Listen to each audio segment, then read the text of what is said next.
to another podcast episode of The Sober Witch Life. If you are catching this live, you very well may see that there are two in a row, and that's because I head out tomorrow on retreat. So I will be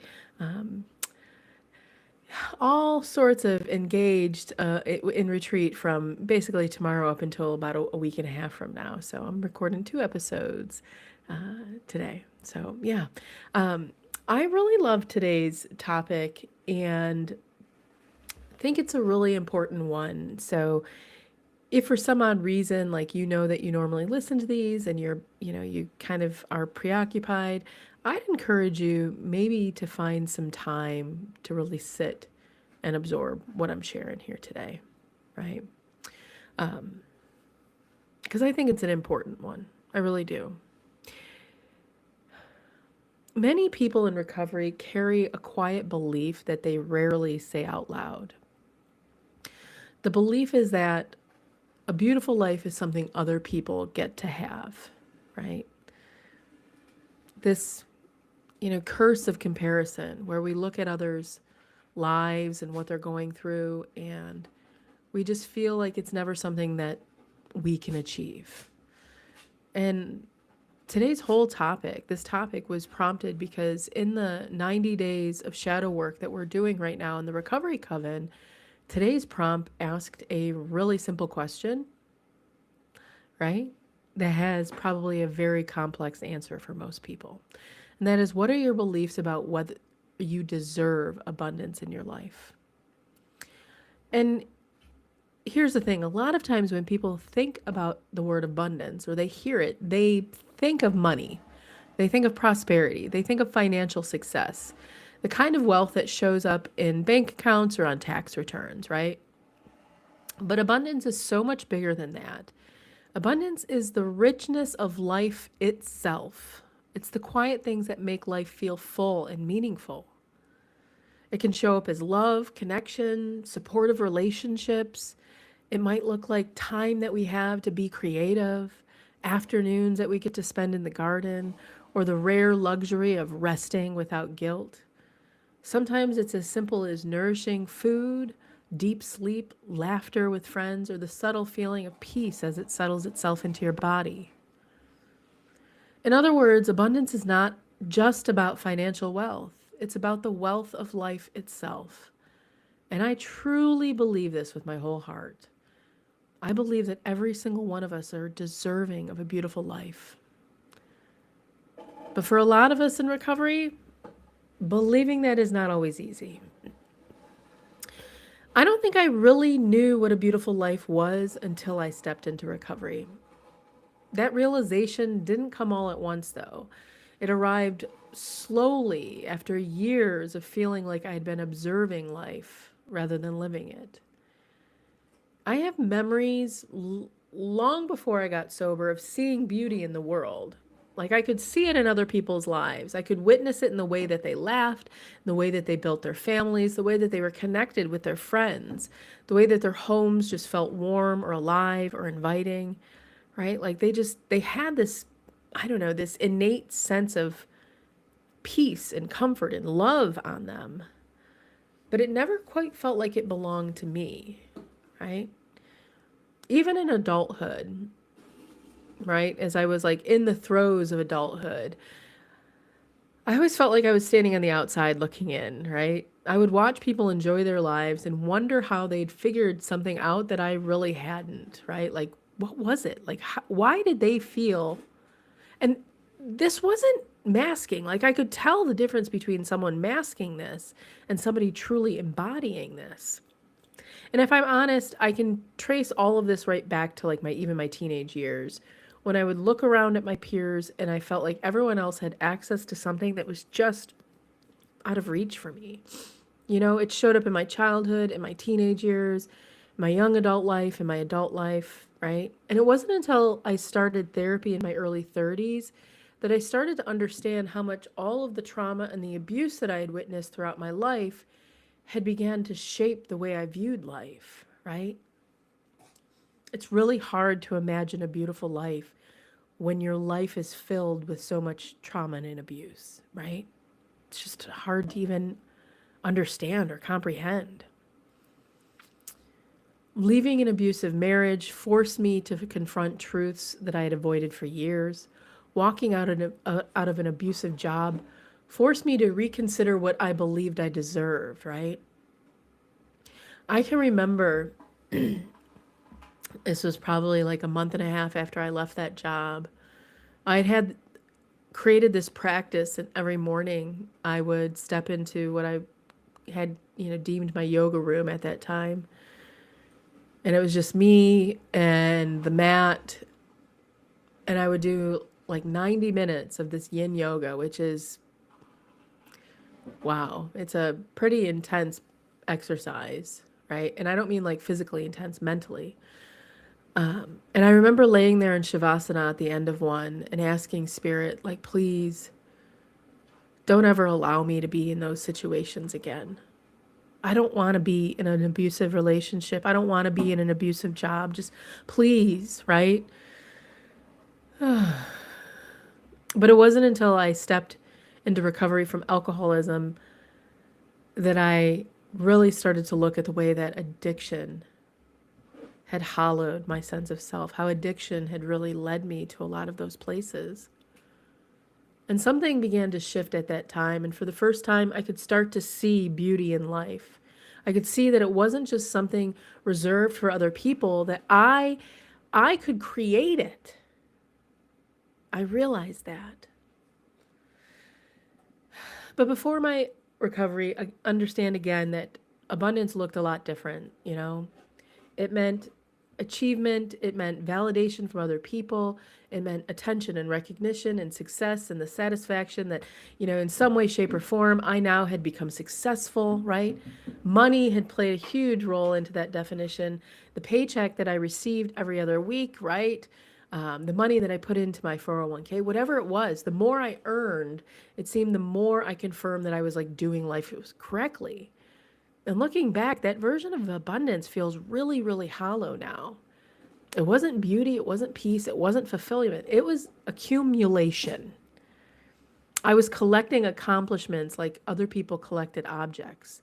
Titles, responsibilities, recognition piled up like it was some kind of evidence that I was worthy of happiness, or worse, that I was happy. But the reality is that happiness was never really there. I was in active addiction. I carried deep and mostly unconscious beliefs that I had to earn joy.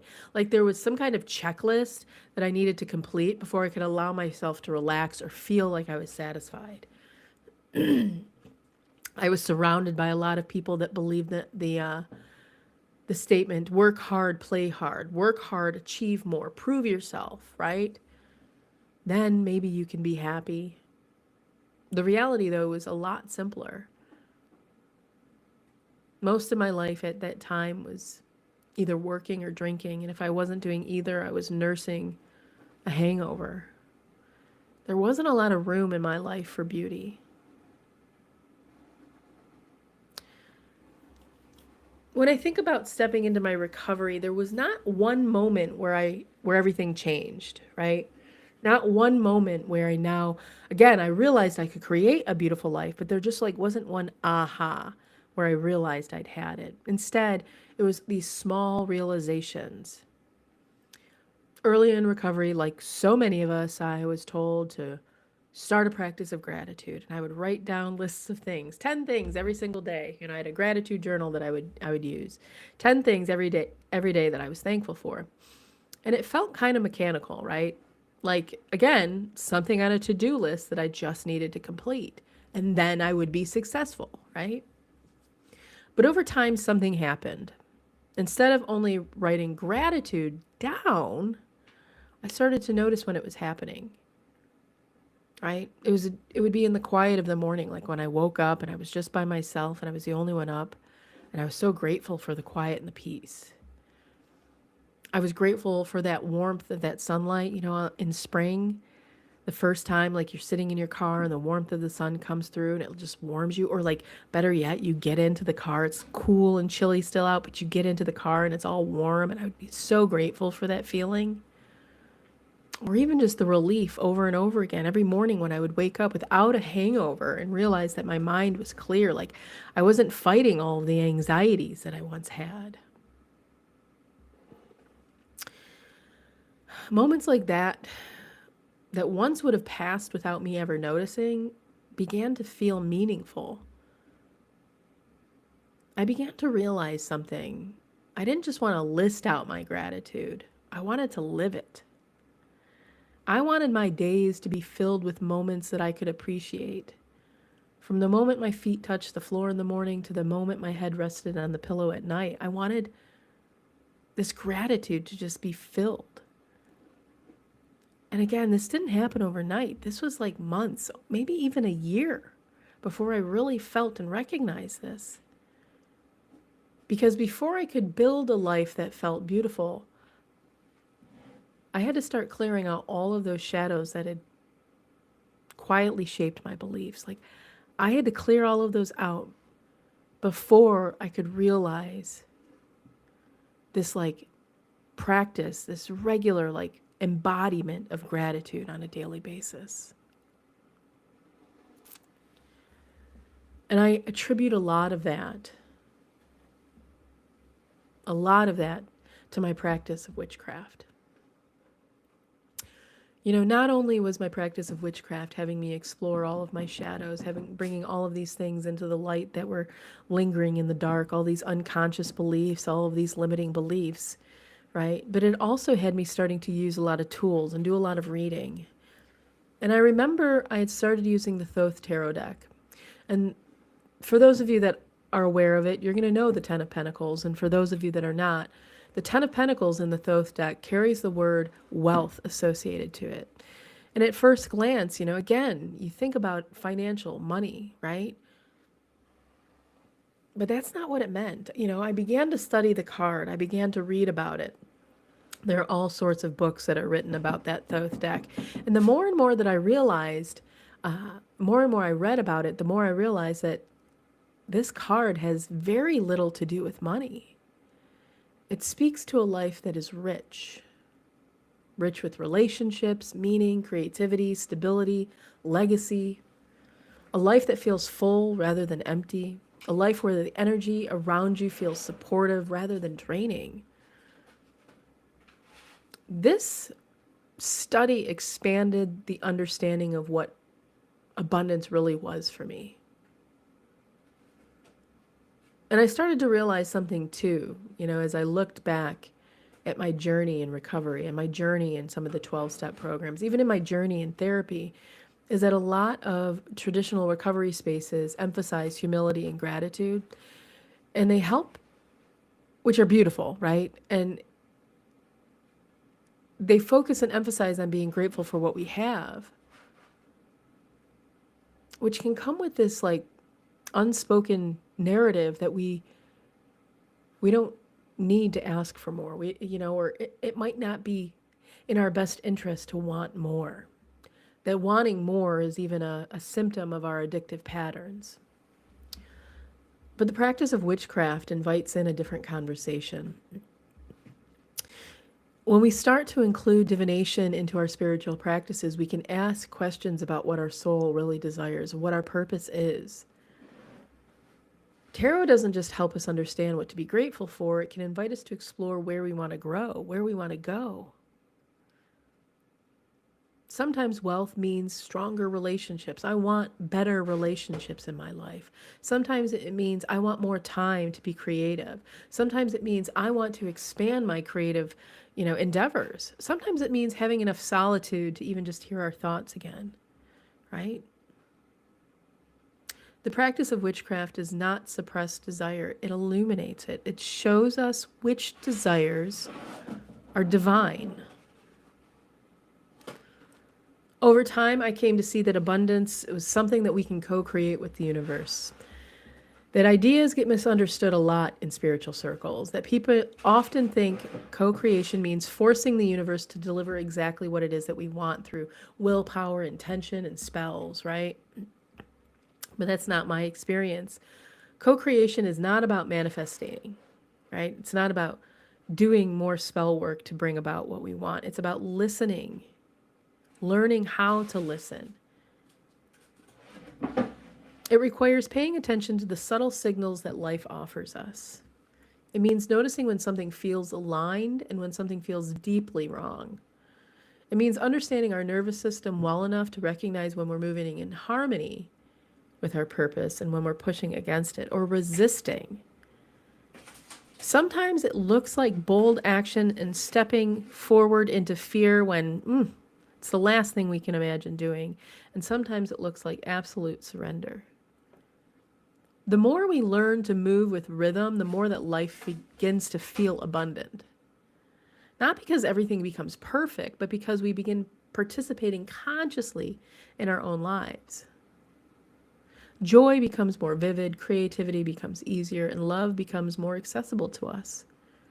And even the difficult experiences begin to hold meaning. The grief, the loss, the sorrow, they're not signs that abundance has disappeared. They're part of the richness of being human. Because a life that includes the full range of human experience is often the most richest life of all.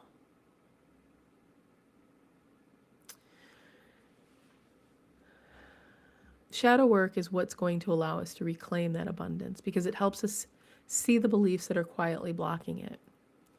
And in recovery spaces, I see a lot of these beliefs over and over again, right? They're limiting beliefs. They're stories that were created in our childhood or in our, early adult life, in our addiction.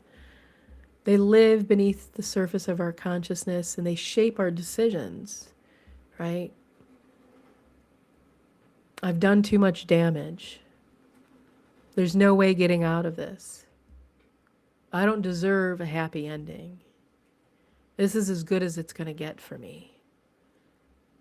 At least I'm just sober, right? And one that I see often is if life gets too good, then something bad will happen, And these aren't like declarations. These aren't screaming at us. They whisper in the background. And shadow work invites us to bring those whispers into the light. Like, here's the reality. Life is going to have good and bad. But just because life gets good doesn't automatically mean that something bad's going to happen. We see these things in our life and we provide a definition to them. For example, maybe we're driving and we get a flat tire. And we look at, oh God, it made me late to work. Oh God, I had to spend this extra money. Oh my goodness, right? And it feels like a really bad experience. But what if that flat tire kept you from something that was even more devastating? Kept you from an accident that would have caused someone to lose their life? Kept you from arriving at work when your boss was on a rampage and taking a personal situation out on the entire floor? What if that flat tire brought your vehicle into the shop and you found out that something much more unsafe was going on? We prescribe the good and the bad to the situations that we experience in life, and we often forget that something that we identify as bad may have been of exactly what we needed. Once we begin to see these things clearly, the power in them of embedding this negative disruption into our life begins to weaken. The beautiful thing about being a witch in recovery is that we have spiritual tools that can help us transform all of these beliefs. Our rituals can be used to support our healing. We can build altars that remind us of the daily life that we're creating. We can journal to uncover the stories that are falsely defining us. We can cast spells for transformation, healing, and courage. Divination may show us things that we may not otherwise see. Tarot cards can reveal patterns, right? I love keeping my record of my cards because they show me patterns. And more importantly, we can also learn how to reconnect with our actual physical bodies, ourselves, right? We can understand what somatics are, why grounding is important, cleansing is important, right?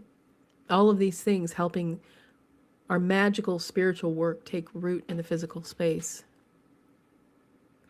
Healing becomes something that we can feel within inside our nervous system. Magic becomes a way that we can begin to rewrite the stories that we once believed about ourselves. Over the last few weeks in the Recovery Coven, we've been exploring the concept of deservingness, being worthy, right? We've been talking about all of the self-loathing, the self-criticism, the negative self-talk that we have, right? The things that get in the way of us recognizing that beautiful life, or recognizing our wealth or our abundance. Something really interesting has emerged in this. You know, we did shame. We worked on shame and guilt last month. And even, now as we're stepping into these self-loathing, this negative self-talk, some people are realizing that they feel uncomfortable spending money on themselves, that they have patterns of shopping addiction or a complicated relationship with their finances, right? And I see this as a reflection of a block in their abundance, right? Because money is often the first thing that we think of when we think of abundance. And so if there's shame that is associated around this, then there's going to be blockages that are associated around abundance in general. And some of this is coming about because of the comparison that we have to others. I go back again to that practice of gratitude that I have, that when we do not have that gratitude, when we are not practicing and engaging in it in our daily lives, abundance, whether it's in a monetary, a relationship, a creativity, whatever it may be showing up, is difficult to recognize. But when we do begin that healing, when we start to bring these things into the conscious, the first form of abundance I found that returns is not financial, right? It's relational. We begin to heal and we set boundaries. We start to heal from our trauma. Something incredible happens. Healthy friendships begin to appear. Relationships with family members begin to shift. Love begins to feel safer and more stable. The nervous system begins to regulate itself. People start to begin to give themselves permission to rest, to be creative. The energy that once fueled addiction begins to find healthier outlets. Life slowly begins to feel rich again. It was really lovely. I received an email from someone in our community, and they wrote that they finally began to recognize how rich they were. Rich in love and family and physical health and curiosity and empathy. And watching someone arrive at that understanding has to be one of the most beautiful moments that I get to witness in this work.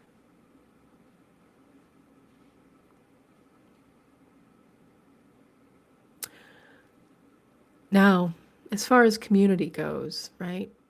Because a lot of what I've been talking about thus far has talked about as the individual, but community plays a really big role in helping people to understand and believe that they deserve abundance. Sometimes we need others to reflect our worth back to us before we are able to see it ourselves. In our weekly recovery circles, we always gather by celebrating wins, breakthroughs, milestones, new opportunities, moments of that courage has shown up. And these aren't for comparison reasons. They're about possibilities, because when we get to witness somebody else that has walked a similar path begin to thrive, something shifts. A thought begins to form in folks' heads. If they can build a beautiful life, I can too. For Witch in Recovery, an abundant life is not defined by wealth or status. It begins with safety. Safety in our home, in our relationships, in our communities. And from that foundation, everything else becomes possible. Abundance can begin to look like relationships that are filled with honesty, compassion, and warmth, like nourishing food, peaceful mornings, evenings that end with gratitude instead of regret. It looks like creativity, time spent making art, writing, gardening, or building things that bring us joy. It looks like courage. Courage to try new things, to trust our intuition, to follow the guidance of the divine when it nudges us in unexpected directions. And most of all, it looks like waking up every morning and living every day feeling grateful simply to be alive. If you're reading this and secretly believe that you are not deserving of joy, I want to speak directly to you. That belief is not the truth. Addiction often grows out of the belief that we will never feel good enough without the substance, that we will always feel awkward, disconnected, or somehow less than other people. Recovery reveals something very different. It's not just about removing the substance or the behavior from our lives. It's about rebuilding a life that is so rich and meaningful that we no longer feel the need to escape from it. That kind of life is possible for you, and you deserve it. Until next time, my dear friends, much love and magic in recovery. Sunshine, over and out.